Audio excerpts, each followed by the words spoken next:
नमस्कार, India post news में आपका स्वागत है। आज हम बात करेंगे मेवात के वीरों की। मेवात के वीरों ने 1857 की आज़ादी की जंग में हिस्सा लिया था और अंग्रेज़ों के दांत खट्टे कर दिए थे। लेकिन उससे पहले थोड़ी सी चर्चा मेवात के बारे में।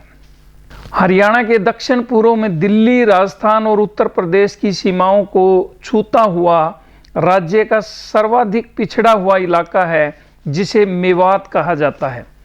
कुछ विद्वानों ने फिरोजपुर, झिरका, पुन्हाना, पिनगवा, नगीना, नूह आदि को भी हरियाणा का मेवात अंचल माना है। मेवात एक ऐसा इलाका है जिसकी सीमाएं सही तौर पर कायम नहीं की गई हैं।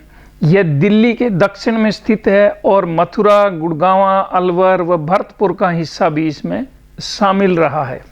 मेवात इलाके का प्रत्येक निवासी, चाहे वह हिंदू है या मुसलमान, मेवात के बाहर मेवाती के नाम से ही जाना जाता है।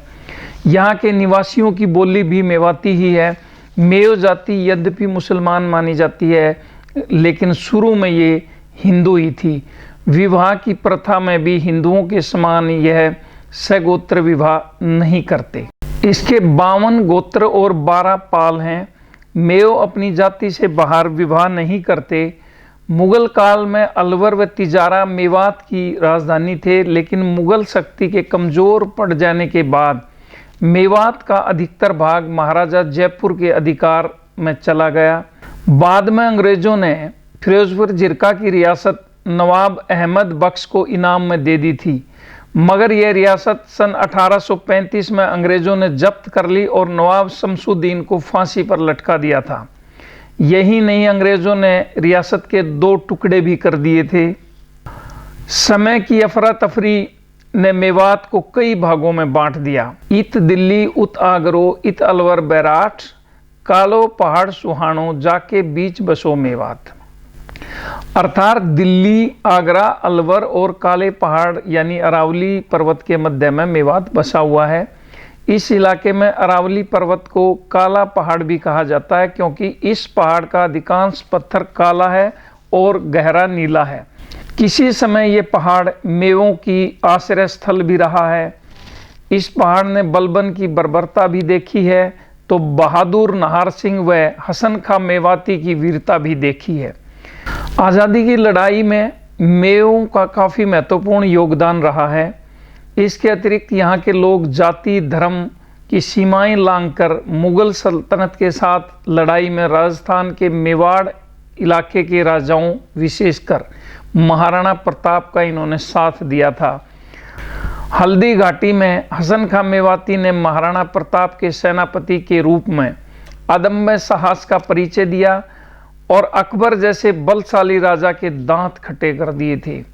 इतिहासकारों का कहना है कि देश की राजधानी दिल्ली से सटे मेवात इलाके के लोगों ने किसी भी विदेशी की अधीनता स्वीकार नहीं की।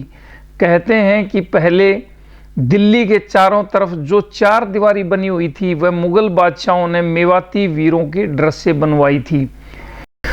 इतिहासकारों का मानना है कि मेवात इलाके के लोग धर्म की सीमाओं को लांघकर आज़ादी की लड़ाई में सबसे आगे आए। आज़ादी की लड़ाई में मेवात के बहादुरों के किस्से आज भी बड़े चाव से सुने जाते हैं। आज़ादी की जंग में मेवात इलाके का बहुत बड़ा योगदान रहा।